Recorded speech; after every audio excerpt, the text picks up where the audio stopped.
ನಮಸ್ಕಾರ, ನೀವು ನೋಡ್ತಿದ್ರ ರಿಪಬ್ಲಿಕ್ ಕನ್ನಡ. ನಾನು ನಿಕೇಶ್ ಕೊಠಾರಿ. ಭಾರತದೂರಿಗೆ ಪಯಣಿಸಿದ ಮಾಜಿ ಪ್ರಧಾನಿ ಪತ್ನಿ ಪದ್ಮನಾಭನಗರದ ನಿವಾಸದಲ್ಲಿ ಚೆನ್ನಮ್ಮಗೆ ಅಂತಿಮ ನಮನವನ್ನ ಸಲ್ಲಿಸಲಾಗ್ತಾ ಇದೆ.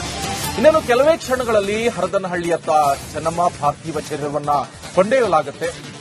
ಚೆನ್ನಮ್ಮ ಅಂತಿಮ ಯಾತ್ರೆಗೆ ಸಜ್ಜಾದ ಅಲಂಕೃತಗೊಂಡ ವಾಹನ. ಚೆನ್ನಮ್ಮ ಅಂತಿಮ ದರ್ಶನಕ್ಕೆ ಹರಿದು ಬರ್ತಾ ಇದೆ ಗಣ್ಯರ ದಂಡು. ರಾಜಕೀಯ ಸಿನಿರಂಗದ ಗಣ್ಯರಿಂದ ಕಂಬನಿಗಳ ವಿದಾಯವನ್ನ ಹೇಳಲಾಗ್ತಾ ಇದೆ. ನೋಡಿ, ಭಾರತದೂರಿಗೆ ಪಯಣವನ್ನ ಬೆಳೆಸಿದ್ದಾರೆ ಮಾಜಿ ಪ್ರಧಾನಿ ಪತ್ನಿ ಚೆನ್ನಮ್ಮ ಅವರು. ಪದ್ಮನಾಭನಗರದ ನಿವಾಸದಲ್ಲಿ ಚೆನ್ನಮ್ಮ ಅವರಿಗೆ ಅಂತಿಮ ನಮನವನ್ನ ಸಲ್ಲಿಸಲಾಗ್ತಾ ಇದೆ. ಕೆಲವೇ ಕ್ಷಣಗಳಲ್ಲಿ ಹರದನಹಳ್ಳಿಯತ್ತ ಚೆನ್ನಮ್ಮ ಪಾರ್ಥಿವ ಶರೀರವನ್ನ ಕೊಂಡೊಯ್ಯಲಾಗುತ್ತೆ. ಚೆನ್ನಮ್ಮ ಅಂತಿಮ ಯಾತ್ರೆಗೆ ಸಜ್ಜುಗೊಂಡಿದೆ. ಹೂವಿನಿಂದ ಅಲಂಕೃತಗೊಂಡ ವಾಹನ. ಚೆನ್ನಮ್ಮ ಅವರ ಅಂತಿಮ ದರ್ಶನಕ್ಕೆ ಗಣ್ಯರ ದಂಡೆ ಹರಿದು ಬರ್ತಾ ಇದೆ. ಬೇರೆ ಬೇರೆ ಕ್ಷೇತ್ರದಿಂದ, ರಾಜಕೀಯ ಸಿನಿರಂಗದ ಗಣ್ಯರಿಂದ ಕಂಬನಿಗಳ ವಿದಾಯವನ್ನ ಹೇಳಲಾಗ್ತಾ ಇದೆ.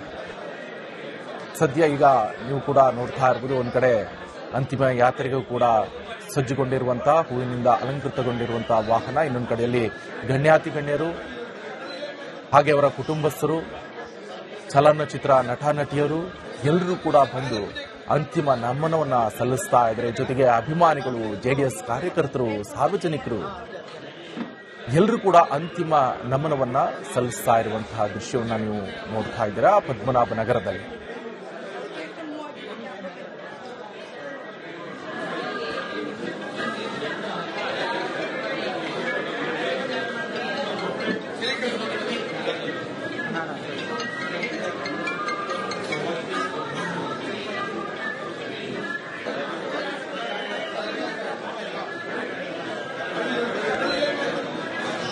ನೋಡಿ, ಸದ್ಯ ಗಮನಿಸ್ತಾ ಇರಬಹುದು, ಒಂದ್ ಕಡೆಯಲ್ಲಿ ನಿನ್ನೆ ಹಠಾತ್ ಹೃದಯಾಘಾತದಿಂದ ಚೆನ್ನಮ್ಮ ಅವರು ಇಹಲೋಕವನ್ನ ತ್ಯಜಿಸಿದ್ದಾರೆ. ಸೊ ಅವರ ಬದುಕು ಯಾವ ರೀತಿಯಾಗಿದೆ, ಒಂದಿಷ್ಟು ಜನರಿಗೆ ಮಾರ್ಗದರ್ಶನ, ಜೊತೆಗೆ ದೇವೇಗೌಡರಿಗೆ ಯಾವ ರೀತಿಯಾಗಿ ದೊಡ್ಡ ಶಕ್ತಿಯಾಗಿದ್ದಾರೆ ಪತ್ನಿ. ರಾಜಕೀಯದಲ್ಲಿ ನಿಪುಣರು ದೇವೇಗೌಡರು. ಆ ಸಂದರ್ಭದಲ್ಲಿ ಒಂದು ಕಡೆ ರಾಜಕೀಯ ಜೊತೆಗೆ ಕುಟುಂಬ ನಿರ್ವಹಣೆ ಕಷ್ಟ ರಾಜಕೀಯ ವ್ಯಕ್ತಿಗಳಿಗೆ. ಅಂತ ಸಂದರ್ಭದಲ್ಲಿ ಪತ್ನಿಯಾಗಿ ದೊಡ್ಡ ಜವಾಬ್ದಾರಿಯನ್ನ ಹೊತ್ಕೊಂಡಿರುವಂತವರು ಇದೇ ಚೆನ್ನಮ್ಮ ಅವರು. ಚೆನ್ನಮ್ಮ ಅವರು ದೇವೇಗೌಡರು ಪ್ರಧಾನಮಂತ್ರಿ ಆಗಲಿ ಅಥವಾ ಮುಖ್ಯಮಂತ್ರಿ ಆಗಲಿ ಅಥವಾ ಯಾವುದೇ ಸ್ಥಾನದಲ್ಲಿ ಇರಲಿ, ಕುಟುಂಬವನ್ನ ನಿರ್ವಹಣೆ ಮಾಡ್ತಾ ಇರುವಂತಹ ಜವಾಬ್ದಾರಿಯನ್ನು ಹೊತ್ತವರು. 6 ಜನ ಮಕ್ಕಳು. ಸೊ ಜೊತೆಗೆ ಸಾರ್ವಜನಿಕರು ಬರ್ತಾರೆ ಮನೆಗೆ, ಯಾಕಂತ ಹೇಳಿದ್ರೆ ಗಂಡ ರಾಜಕೀಯ ಪ್ರಭಾವಿ. ಸೊ ಇಂಥ ಸಂದರ್ಭದಲ್ಲಿ ಕಾರ್ಯಕರ್ತರು ಬಂದಂತ ಸಂದರ್ಭದಲ್ಲಿ ಮಾತನಾಡಿಸುವಂತ ರೀತಿ, ಜೊತೆಗೆ ಇವ್ರ ಜೊತೆ ಯಾವ ರೀತಿಯಾಗಿ ಹೊಂದಾಣಿಕೆಯಲ್ಲಿ ಇದ್ದಾರೆ ಅನ್ನುವಂಥದ್ದು ಬಹಳ ಇಂಪಾರ್ಟೆಂಟ್.